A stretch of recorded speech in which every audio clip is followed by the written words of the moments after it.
Welcome, everyone, to the second episode of the podcast, episode 2.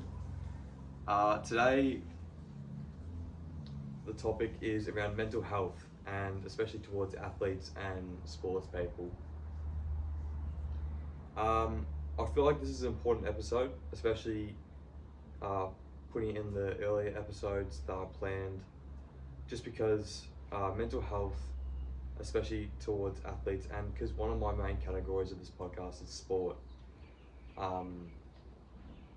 just to recognize how important mental health is, and to reach out and always have those hard chats even when you don't want to, especially in athletes, as they sort of just get pushed under the rug about their mental challenges like that they get through their sports through like a bunch of hard work.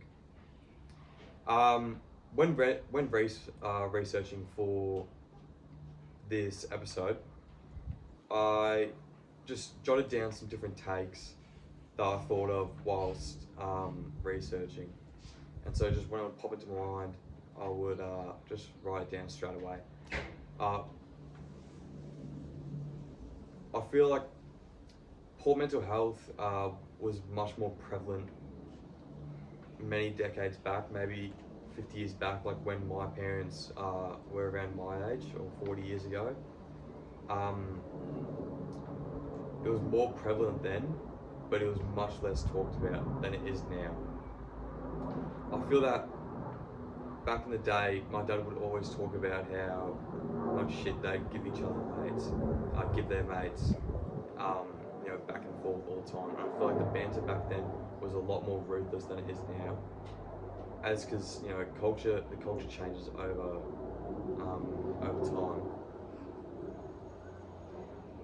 But back then, the stigma around reaching out and just having that hard chat with your mate was always neglected. I feel like back then, you sit down with your mate saying, "Oh, I just need to get something off my chest," they'd just be like, "Nah, shut up, mate, suck it up." But nowadays, we're so lucky that it's just been implemented into our brains that it's fine to have these type of chats, and that it's important that we do, so we can lift the weight off our shoulders of whatever we're thinking about. And this is a very awkward episode to film, just because I know some of my mates have gone through mental struggles, and I know how important it is to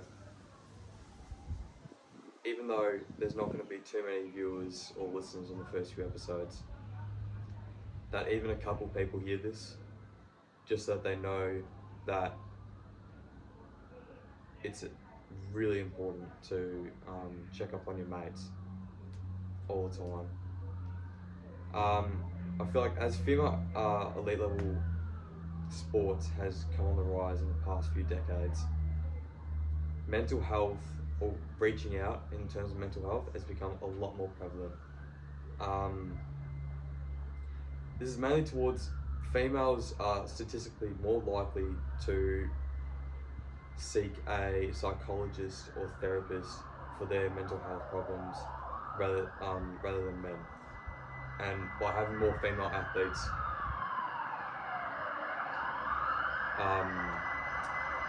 come into the elite level sports, it makes reaching out a lot more regular. I wouldn't say regular, but it's a lot more common than it used to be.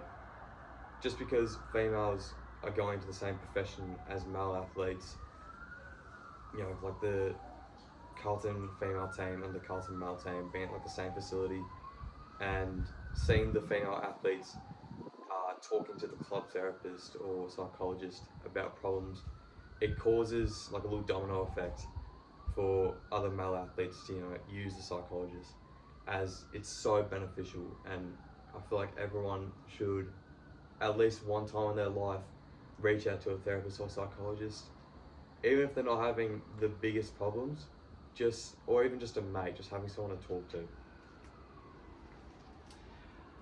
Increased mental health problems can decrease the drive and performance of the athlete.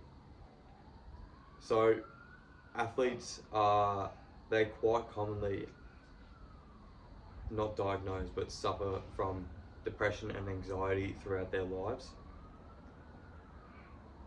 and this can take a huge toll on the way they perform and their outlook on their sport. By an athlete having depression or anxiety from even an external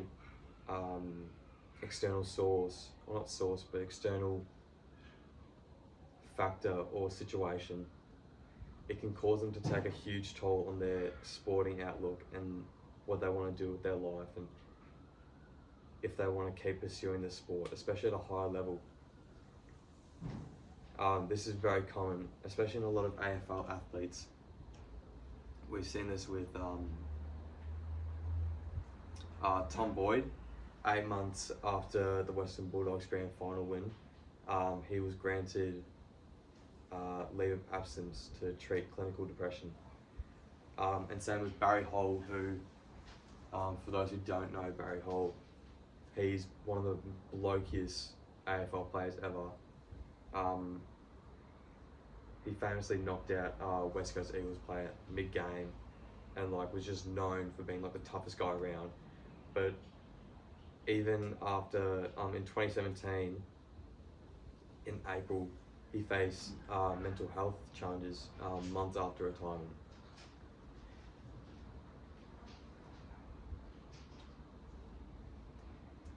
I thought it's usually the best leaders that suffer the most from mental health challenges.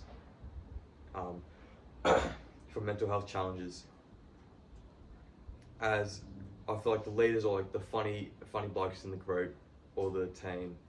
They always suffer the most, and they use their leadership or their humor as a way to combat it or just escape from that feeling.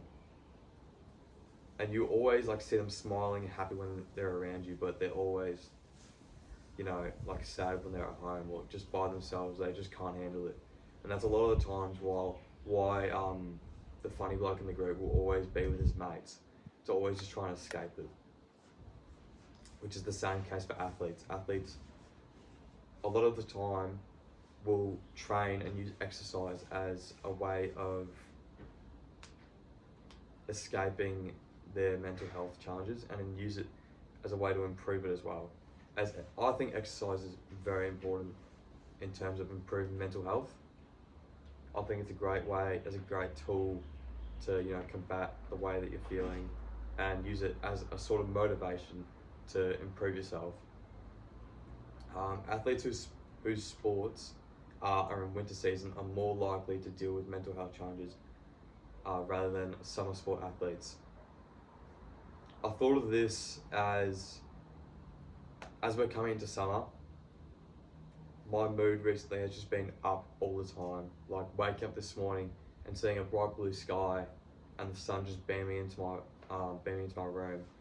I woke up much more energetic and in a much better mood, and then it made me think how depressing winter is. You wake up, it's still dark at 7:30 or 8, and you're just having to stay inside because it's just pissing down all day, and you can't do anything. And it's I call it the winter depression, and it's just, I think that winter sport athletes, they're more likely to deal with these mental health challenges due to those other factors, such as their environment. And no one likes waking up seeing a dark sky, ever. Why don't athletes speak up? Despite the decrease in the stigma towards mental health, as we've seen in the past few decades, athletes still have a small belief in that stigma, unfortunately, and they feel like if they talk to one of their teammates about something serious, that not that they'll get the piss taken out of them, but they won't take it serious, and because they're in a sporting environment that shouldn't be around, which is completely wrong. I feel like being able to talk to your mate about and having the toughest conversations with them is a true staple of having a great friendship. being able to talk to your mate about anything and then being serious and being engaged with you, it shows the sign of a very strong friendship. A lot of athletes don't speak out just because of judgment in general, which is very common, not even just in athletes, but in everyday people. A lot of people don't speak out just because they feel like people are going to judge them. Like if they find out, people are going to be like spreading the word or talking shit about them, which I think is rubbish. People who speak badly about other people's mental health problems are obviously terrible people, but they've just got nothing going in their life.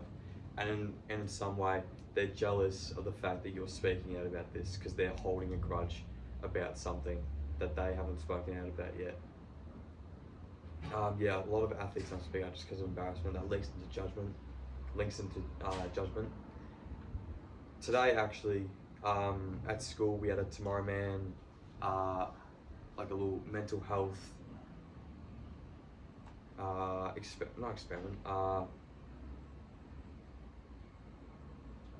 basically just these guys come in who, Tomorrow Man, it's focused towards men's mental health and trying to decrease the stigma around speaking out and being able to speak out towards different people. And today we're focusing on just showing up. And just showing up not just for other people, but for yourself. And by that, I mean showing up by being very self-aware that if you do have these mental health problems, that you take action on it. As well as, just showing up. I think just showing up is always 50% of the work. And what I mean by that is the person who just shows up is always a step ahead of the person who doesn't, which is very obvious. It's a pretty average saying, but the person who shows up is always going to progress more than the person who shows up every now and then and does the work, compared to the person who just shows up and does nothing. It's always 50% of the work. Yeah, athletes, a lot of the time, they don't speak up due to like personal beliefs. Keeping quiet is better for them to deal with their own internal pain. A lot of people, they keep their personal challenges to themselves. A lot of the time to not be dependent on always seeking for someone else and always having to rely on someone to listen to what they have to say or what they have to deal with. I think it can be used as a tool, and also it can be used to, it can be used negatively. By doing this, it's much harder for you to develop your relationships with your mates, which I think is very important in terms of mental health. Because being able to speak out with your mates is so powerful. Being able to speak out with your mates is like one of the biggest tools, because your mates are always meant to be there for you. But then again, holding it in internally, it really just depends on how severe the personal challenge is, I think. If you're dealing with a loss and you don't speak out about it, it's all up to you. But I still feel that in those times, it's so important to speak out to your mates about that, because they're only here to help you. If your mates are there and they don't want to help you with that, then honestly, I don't know if they're your mate, because it's so important to help uplift and like drive the standards of your mates, and being able to have those tough conversations. It's unbelievably important.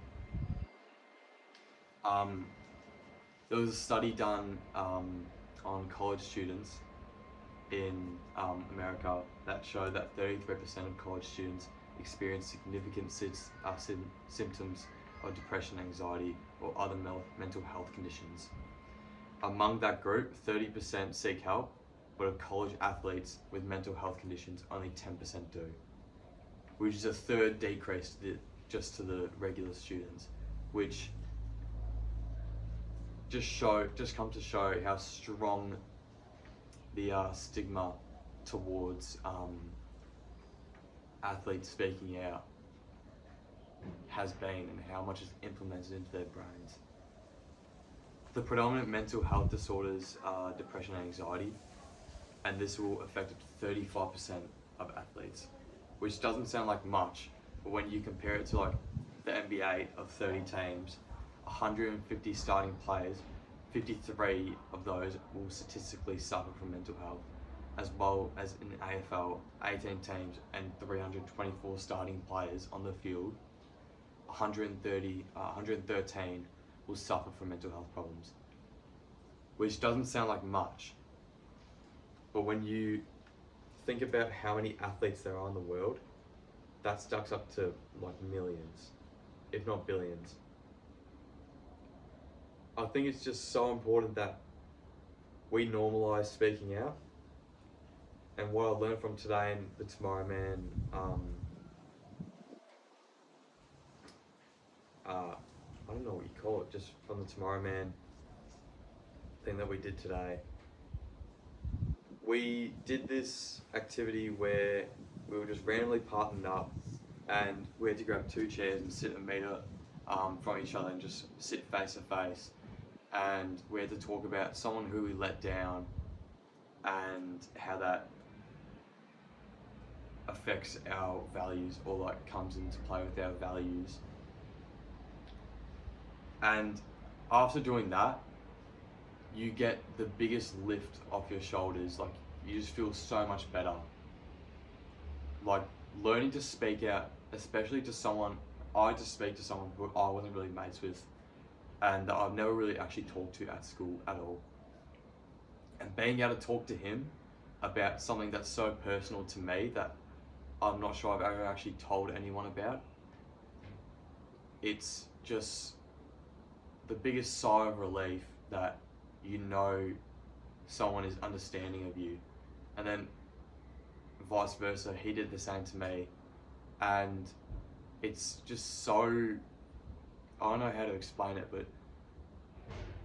knowing that someone can relate to what you're feeling and being very understanding, and he was unreal. Like, he was so, like, in the moment, just like him and I, that sounds so intimate, but it was just great, honestly. I think learning to speak out to your mates is just unbelievably important. With athletes who have poor mental health, a lot of the times just having depression and anxiety isn't everything. A lot of the times athletes can have different, I would say side effects, but add-ons to having poor mental health, like terrible add-ons. One of them being eating disorders, especially with highly publicized athletes. A lot of the time, just because the camera's always on them and they're always being watched and judged upon their physique, a lot of the times athletes will starve themselves to appear more aesthetic and appear like leaner towards the cameras, like when they're getting photos taken of them, like especially in public, because they don't want to seem overweight, because then you get a bunch of news articles and news online on TV talking about how so-and-so's out of shape. For example, James Harden, when he was trying to leave Houston Rockets, it's kind of the opposite of an eating disorder, but he purposely put on weight to get people talking about it and wanting him to leave Houston. A lot of the time, poor mental health can come with stress. That's a very common effect that comes with poor mental health. So even the smallest things, such as shortened career paths, they can get so stressed with the expectations that come of them of being such a high level athlete, and all the things that they're meant to do and how they're meant to perform, it can just give them a massive punch in the face and just totally steer their passion towards a completely different direction, and a lot of the time quit their sport or shorten their career path, just like with Tom Boyd. Athletes have a lot of internal and external pressures, which can cause them to have performance anxiety. And for those of you who don't know performance anxiety, it relates to the athlete having a decreased performance in their game or their training or just in general around their sport due to the pressures of eyes outside. So the fans or the media. I would say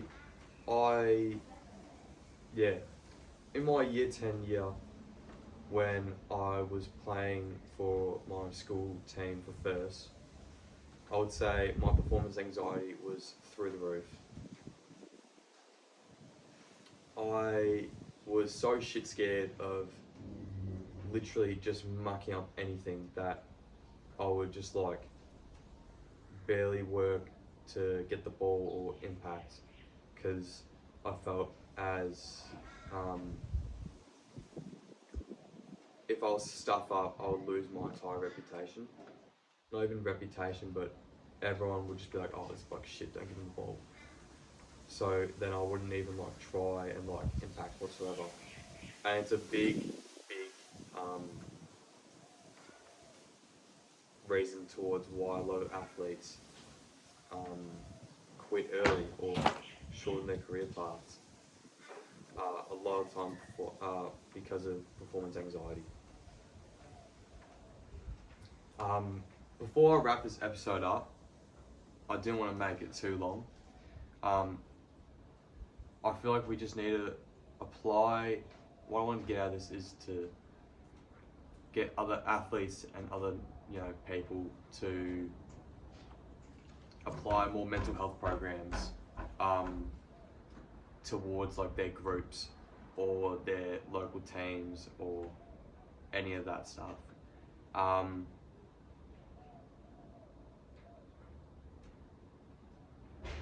think getting athletes who have suffered from mental health challenges, having them speak to local clubs, which when I went on a school footy camp, like our school footy camp, not too long ago, we had Glenn Manson, who ex-Carlton premiership winner, fullback. He actually coached our seconds this year, and in our footy camp, we were at this little place in Anglesey, this little in the food area. There's like a little room to the side, and so we had a little meeting with Glenn Manson with all the first and second boys, and we all just sat in the room, and he just ran us through basically his entire life story and all of his challenges, mentally and physically, that he had in his upbringing towards his AFL career. And the impact that had on everyone in the room was immense. Everyone after Glennie talked about a lot of his challenges throughout his life, I remember having the deepest conversation with one of my coaches and one of my good mates about like my path in the future, and a lot of family stuff as well, a lot of personal things. And we were just sitting down at the table and speaking for about 2 hours straight, and slowly the table just grew and grew and grew, and there was about a dozen people on the table, and we were all just sharing all of our personal beliefs and all this other stuff that we had planned for the future. And so I think having AFL players or just high level athletes who have publicly spoken out about their mental health challenges, having them speak to younger kids about how important it is to speak out and, you know, have good relationships with your mates and having these tough conversations, it has the biggest ripple effect on us. And I feel like our school footy team has just been so much more connected, and this year especially, we're all so much closer with each other, especially from Glenn Manson coming in and speaking to us, who was just unreal. Basically, the whole point of this is just to preach that it's so vital to check up on your mates at sports, especially whilst, you know, you can see clearly that they're not performing well or they're just visually just down themselves. It's so important just to, even little things, just like ask them how they're going or is everything alright. Just even doing that, it makes the other person feel so much more appreciated and respected by you, and doing that can have such a big impact on people, especially on the athletes. So that'll wrap us up for this episode. In the YouTube video, I'll put links into the description for different mental health sites. Even if you don't use them, I just want them to be there just in case someone who does watch this or listens to this just knows that there are people here to reach out, that want you to reach out and want to speak to you about this.